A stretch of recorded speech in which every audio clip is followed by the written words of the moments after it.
Greetings friends, welcome once again to my game room. This episode I'd like to talk a little bit about the research that I've done for some of these ancient games that we've been publishing and just collectible games in general and even some non-collectible games and how I got involved in looking at the history of games. I, like a lot of other folks, started out playing games amongst the family members. We'd play all the usual kids games and such. Eventually I got into the high school in the late 60s, and of course I joined the chess club at school, started playing Risk and Acquire and games of that ilk, and eventually I started to discover that there was a whole world of other games out there. The Bookshelf series from 3M included a lot of historical games and games from other cultures and such. And that kind of opened the door to some of that. Got me interested, started playing some of those games. And my timing was pretty good in that there in the late 60s, early 70s, R.C. Bell's famous book, the Board and Table Games from Many Civilizations, this is the 2-volume edition, was published about 1970. And you can see this is pretty well dog-eared and full of little bookmarks and stuff, and I read this casually a lot. Now that brings me to a bit of a definition about researching historical games. I think there's 3 different ways that that research can be done or that interest can be nurtured. One of them is just casual browsing. I like to read books about games. I like to watch, of course, podcasts and videos, and especially visit museums like the Strong Museum and so on, and look at the games that are there. It's just kind of casually absorbing what there is to know about historical games. Not just those that are of an archaeological nature, but also games that are like 20th century and even 19th century commercially produced games. Another one is a targeted type of research where I might find a game that I can't discern a lot of information about. For example, I've got one game in my collection apparently from the early 30s. I've only seen one other copy of it, and it's called Helios, and it appears to be a chess-like game. I don't have any instructions, and the only other copy I found, the person had contacted me that said, "Hey, I've got this game in my collection called Helios. Could you send me a copy of the rules?"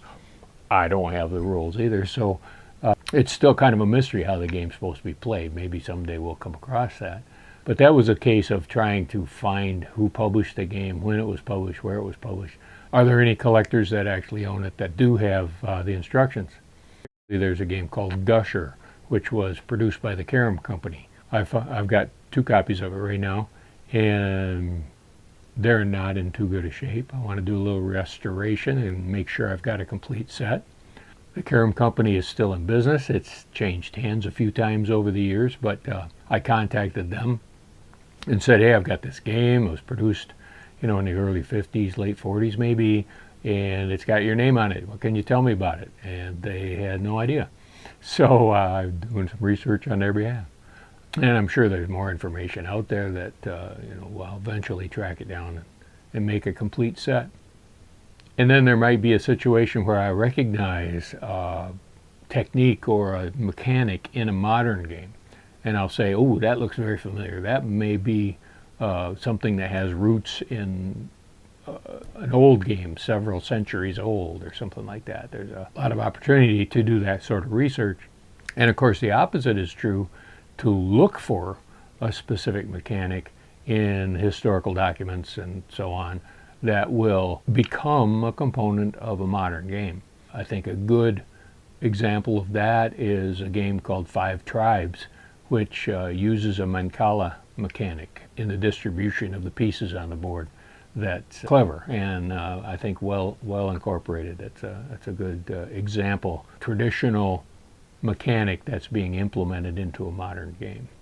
The third kind of research is that which is more anthropological, looking into social studies kind of things, and how games play a role in civilization, how civilization plays a role in games, how games reflect the social mores of a particular society or historical events. Let me talk a little bit more about my library of books and resources that I use when I'm doing this kind of research. Obviously, the internet is huge. The internet is less than reliable in a lot of cases. We all know that you can publish anything you want, whether it's right or wrong or true or false. I've been caught up into that myself.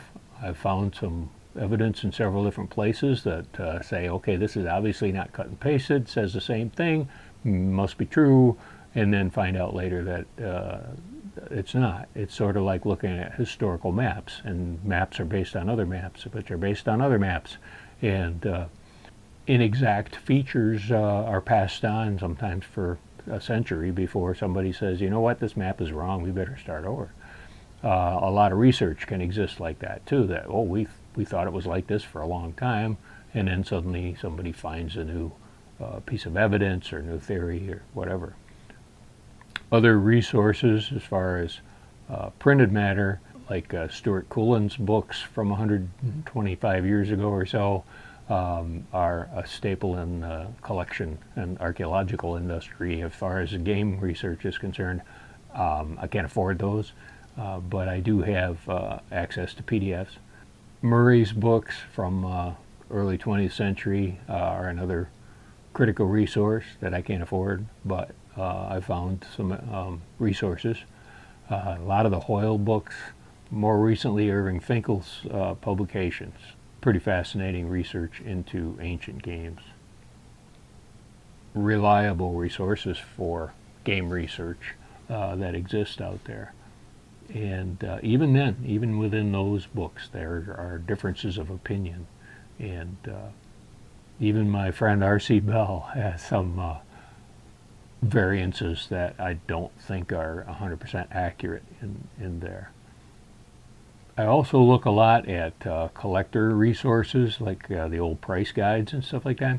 They don't publish those very much anymore because of the internet being so accessible, but those price guides can give a lot of insight into different series of games, editions of the same game over the years, patent numbers, things like that have been published.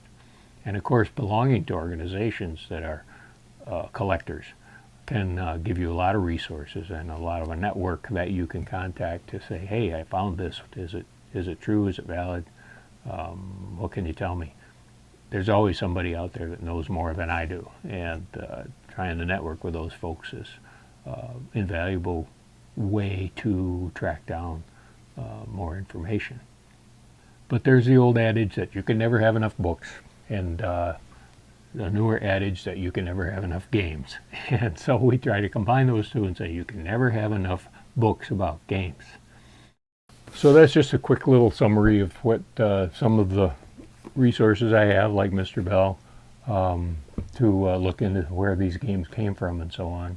And as I say, it helps me to be a better game designer, to pick out some of these in new combinations and so on. And if you have any suggestions or questions or insights that you might want to share with me about game collecting and research and so on, by all means, please comment and send me your questions and suggestions. I thank you very much for subscribing to the channel here, for visiting the Facebook page, sharing this information with your friends, and by all means, invite you, as I always do, to be sure and play every day.